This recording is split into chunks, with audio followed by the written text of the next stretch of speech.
J'ai peur. Yes. Ok. L'enregistrement est lancé. Tiffen enroule. Les figurants sont figuratifs.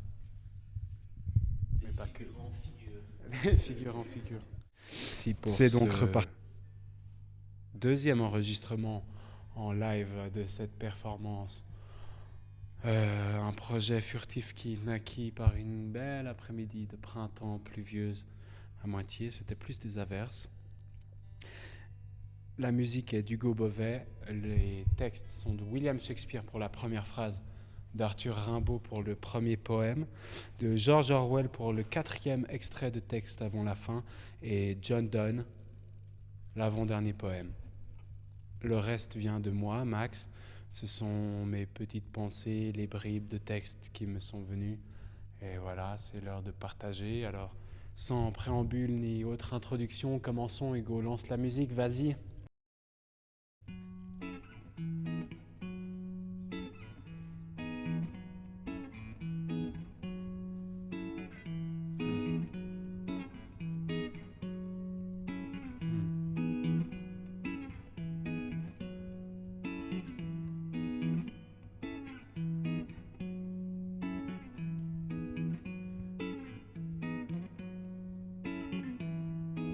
Que le sommeil de clair de lune sur ce banc est doux. Les vespérales vanessent diaprées. Un truc que je déteste, c'est la tendresse et les châteaux de sable. Un truc que j'adore, c'est la dalle et puis le vin rouge. Certaines personnes gagnent leur vie en la perdant. D'autres perdent leur vie à toujours vouloir être gagnants. Il paraît que le dieu Chronos se baladerait parfois dans l'Atlas. Sa petite fille Athéna, déesse de la sagesse, de l'artisanat et de la bataille des civilisations, avait probablement une relation conflictuelle avec son demi-frère, Arès. Arès. C'est le dieu de la guerre, Hugo. C'est Mars chez les Romains. Et puis Arès chez les Grecs. Socrate et Platon pensaient pourtant qu'elle avait hérité son nom parce qu'elle personnifie l'intelligence, la pensée et la raison. J'ai connu le petit-fils d'un grand apiculteur qui était allergique aux abeilles. Valentine Ingeveld naquit en 1897 et vécut de belles années auprès d'Antoine Wilmot, jusqu'à ce qu'elle ne décède quelques mois après ma naissance. Elle avait tout juste traversé un siècle.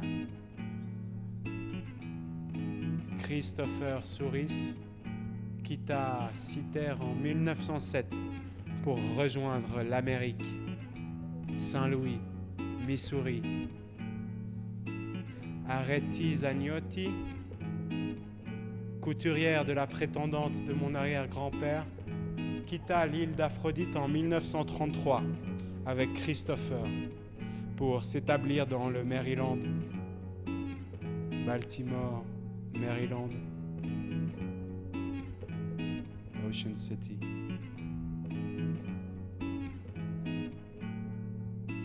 Pour Valentine et Octavie, pour Agnès, Zoé, Jeanne, Valérie, pour Areti et tout Kithira, pour Clo-Clo et Boule, pour Yaya, Papou et Grandpa Pete, pour mes ancêtres, pour le sang qui coule dans mes veines.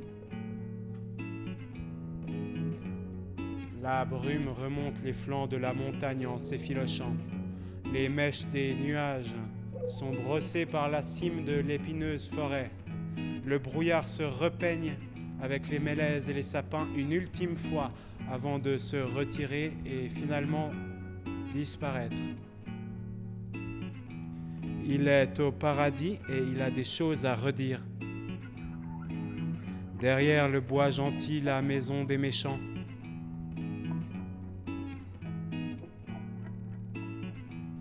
Pourquoi l'azur muet et l'espace insondable.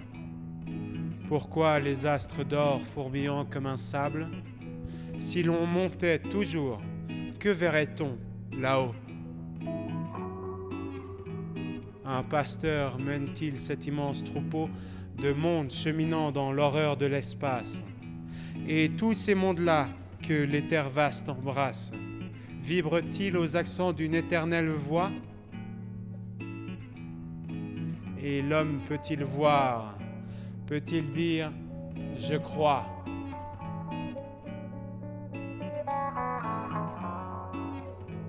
La voix de la pensée est-elle plus qu'un rêve? Si l'homme naît si tôt, si la vie est si brève, d'où vient-il?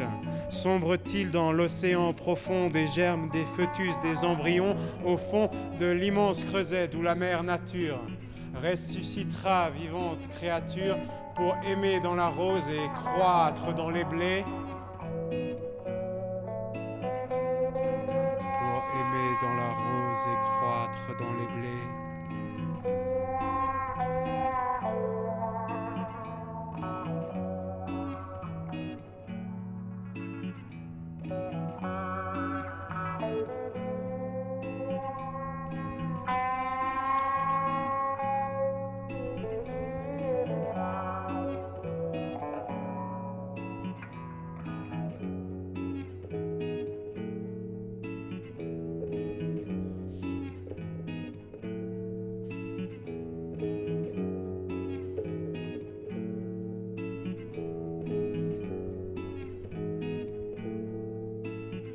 Est-il dans la piole ou dans sa geôle?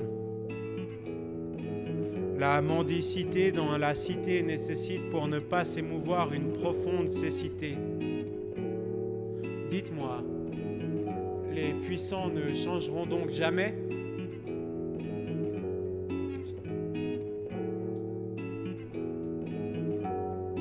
Ce sont des immondices, ces démons disent, tandis qu'ils te maudissent du fin fond d'une profonde abysse.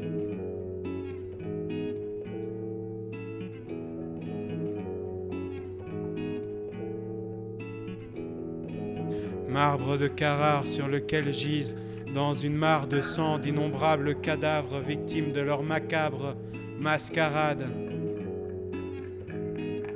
Un camarade poignarde dans la mansarde un barde charitable, bien que barbare, à cause de la maraude d'une aigre marâtre.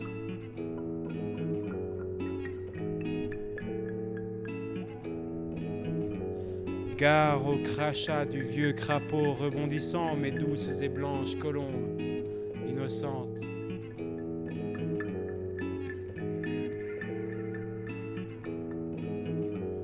J'en ai un peu marre de tes bavardages. Ta présence est presque un mauvais présage. Il faudra bien que tôt ou tard tu fasses tes bagages. Et puis, pourquoi pas, qu'enfin tu dégages.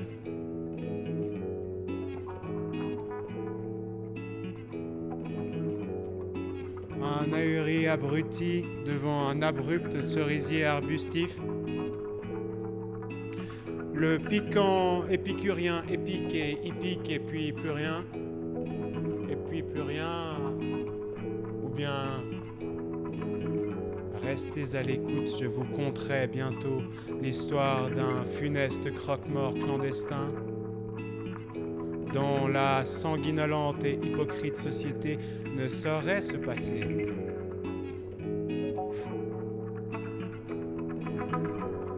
Elle est jeune, pensa-t-il. Elle attend encore quelque chose de la vie. Elle ne comprend pas que pousser par-dessus une falaise quelqu'un qui ne vous convient pas ne résout rien.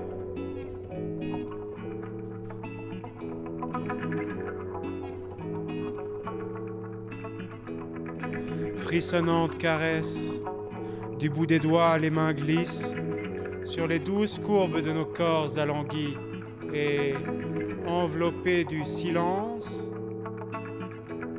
de notre jouissante torpeur. No man is an island entire of itself.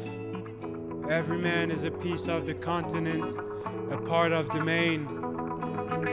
Any man's death diminishes me, because I'm involved in mankind, and therefore never send to know for whom the bell tolls. It tolls for thee, it tolls for me, it tolls for you, it tolls for thee, my darling.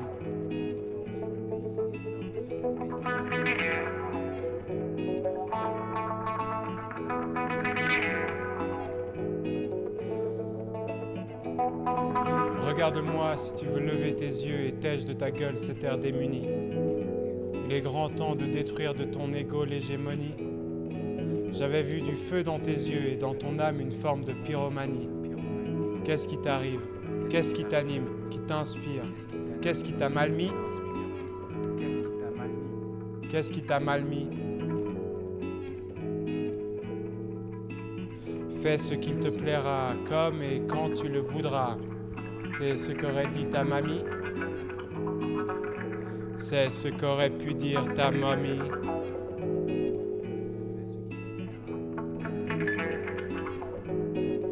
Fais ce qu'il te plaira, vas-y, laisse-toi aller. C'est certainement ce qu'elles auraient dit. Fais ce qu'il te plaira, vas-y, c'est certainement ce qu'elles auraient dit. Vas-y. Vas-y.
Très très bien ça, Ego, très très bien.